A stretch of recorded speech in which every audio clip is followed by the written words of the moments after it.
সুপ্রিয় দর্শক, আসসালামু আলাইকুম। সবাইকে স্বাগত জানাচ্ছি আজকের গুরুত্বপূর্ণ সংবাদে। প্রথমেই জানিয়ে দিচ্ছি সংবাদ শিরোনাম, পরে বিস্তারিত। গাজামুখী ফ্লোটিলায় ইসরায়েলি বাধার প্রতিবাদে দেশে দেশে বিক্ষোভ ভাঙচুর। এদিকে হামাসকে রোববার পর্যন্ত আল্টিমেটাম দিলেন ট্রাম্প। আরও থাকছে, ইতালি থেকে গাজায় রওনা হয়েছে ১০০ ত্রাণকর্মীর নতুন নৌবহর।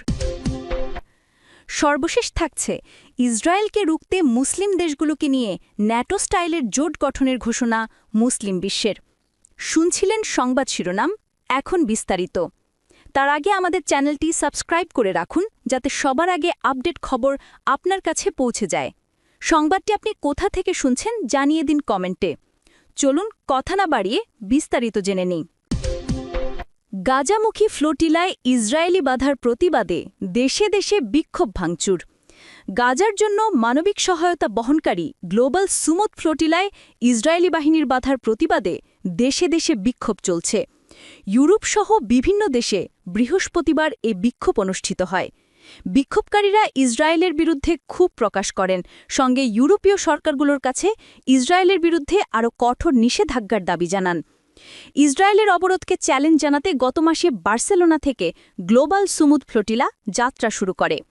প্রায় ২ বছর ধরে চলমান ইসরায়েল হামাস যুদ্ধের কারণে জাতিসংঘ গাজায় দুর্ভিক্ষ পরিস্থিতি ঘোষণা করেছে।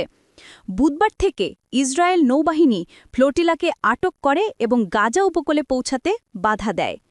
বৃহস্পতিবার ইসরায়েলি কর্মকর্তাদের বরাতে বলা হয়, ৪০০ মানুষসহ ৪১টি জাহাজ ইসরায়েলি নৌবাহিনী আটক করেছে এবং উপকূলীয় অঞ্চলে পৌঁছাতে বাধা দিচ্ছে, যাদের মধ্যে রাজনৈতিক ও জলবায়ু গ্রেটা থুনবার্গও আছেন। বার্সেলোনায় প্রায় ১৫,০০০ মানুষ ইসরায়েলের কর্মকাণ্ডের প্রতিবাদে বিক্ষোভ মিছিল করে। মিছিলকারীরা you are not alone, boycott Israel এবং ফ্রিডম ফর প্যালেস্টাইনের মতো স্লোগান দেন। স্পেনের সরকারি টেলিভিশনে সম্প্রচারিত ছবিতে দেখা যায়, বিক্ষোভকারীদের একটি অংশ ব্যারিকেড ভাঙার চেষ্টা করলে দাঙ্গা পুলিশ তাদের লাঠিচার্জ করে। বার্সেলোনার সাবেক মেয়র আদা কোলাও যেই জাহাজে ছিলেন সেটিও থামানো হয়েছে।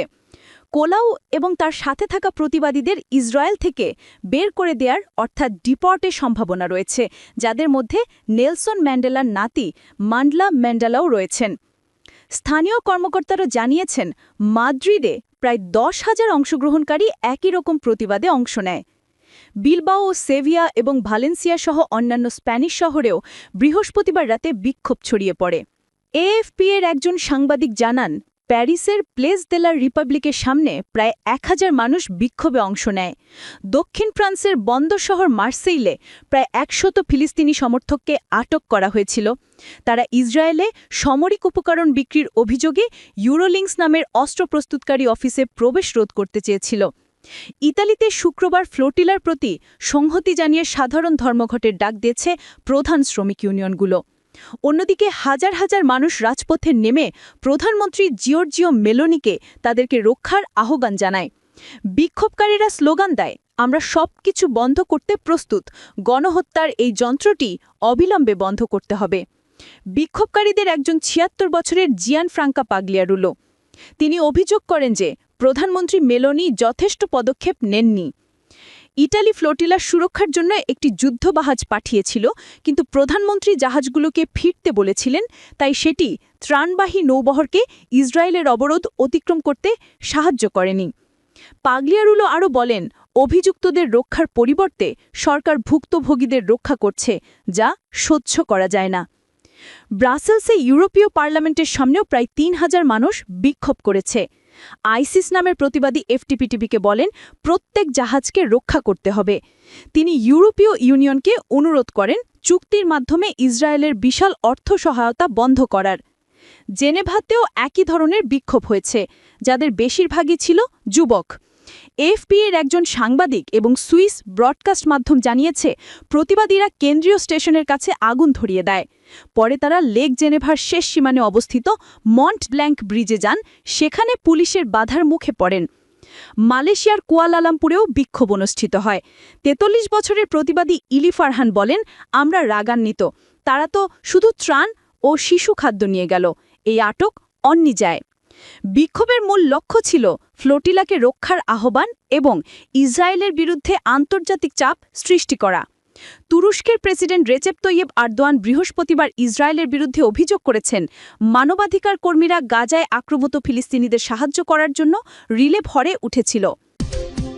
এদিকে হামাসকে রোববার পর্যন্ত আল্টিমেটাম দিলেন ট্রাম্প।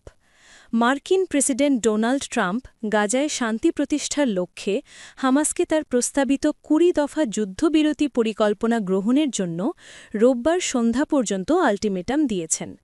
অন্যথায় গাজায় আরও ভয়াবহ সহিংসতা নেমে আসবে বলে তিনি হুঁশিয়ারি দিয়েছেন। শুক্রবার নিজের সামাজিক যোগাযোগ মাধ্যম ট্রুথ সোশ্যালে পোস্ট দিয়ে ট্রাম্প হামাসকে নিষ্ঠুর ও সহিংস হিসেবে আখ্যা দেন।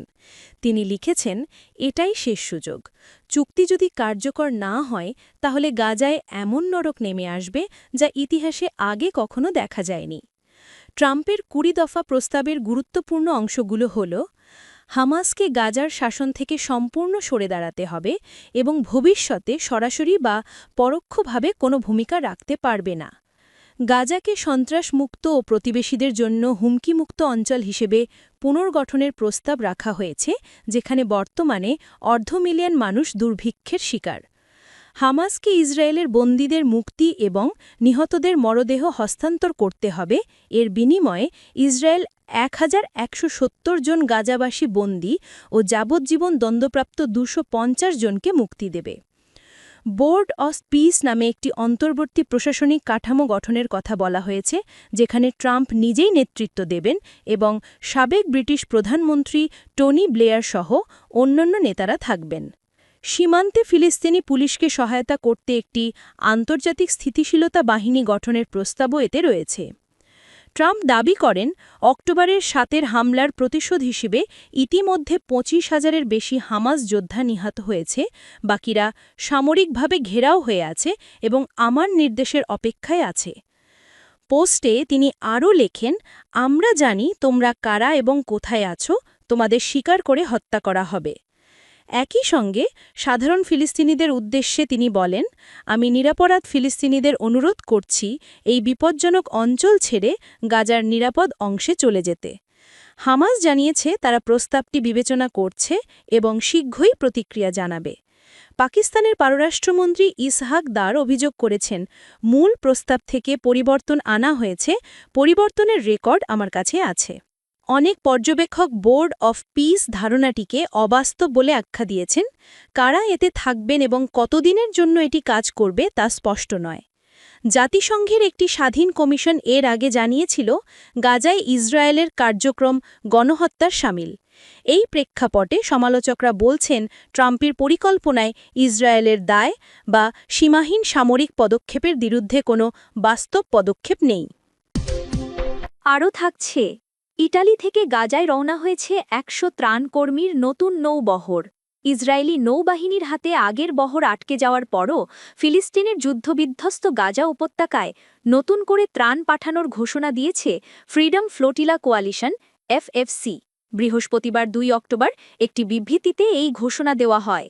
এফএফসি জানায়, ইতালি এবং ফ্রান্সের পতাকাবাহী দুটি নৌযান গত ২৫ সেপ্টেম্বর ইতালির ওত্রান্ত বন্দর থেকে গাজার উদ্দেশ্যে রওনা দিয়েছে। পরে ৩০ সেপ্টেম্বর আরও ৯টি নৌযান যাত্রা শুরু করে। এগুলি শীঘ্রই অগ্রবর্তী জাহাজগুলোর সঙ্গে যুক্ত হয়ে একত্রিত বহর হিসেবে এগোবে। নতুন এই বহরে ১১টি নৌযান রয়েছে, যেগুলোতে প্রায় ১০০ জন স্বেচ্ছাসেবী ও ক্রু আছেন। এফএফসি ৪টি সংগঠনের জোট, freedom flotilla foundation, global movement two Gaza, মাগরেব Sumud flotilla, Sumud নুসান্তারা। ২০০৮ সালে প্রতিষ্ঠার পর থেকে এফএফসি বহুবার গাজায় ত্রাণ পাঠিয়েছে। গত আগস্ট তারা খাদ্য ও ওষুধবাহী ৪৩টি নৌযান পাঠানোর ঘোষণা দিয়েছিল। সেই মিশনের নাম দেওয়া হয়েছিল গ্লোবাল সুমুদ ফ্লোটিলা। এতে অংশ নিয়েছিলেন সুইডেনের পরিবেশ আন্দোলন কর্মী গ্রেটা থুনবার্গ, দক্ষিণ আফ্রিকার বর্ণবাদ বিরোধী নেতা ও প্রাক্তন প্রেসিডেন্ট নেলসন ম্যান্ডেলার নাতি, রাজনীতিবিদ মান্ডলা ম্যান্ডেলা এবং আরও ৪৪টি দেশের প্রায় ৫০০ জন নাগরিক।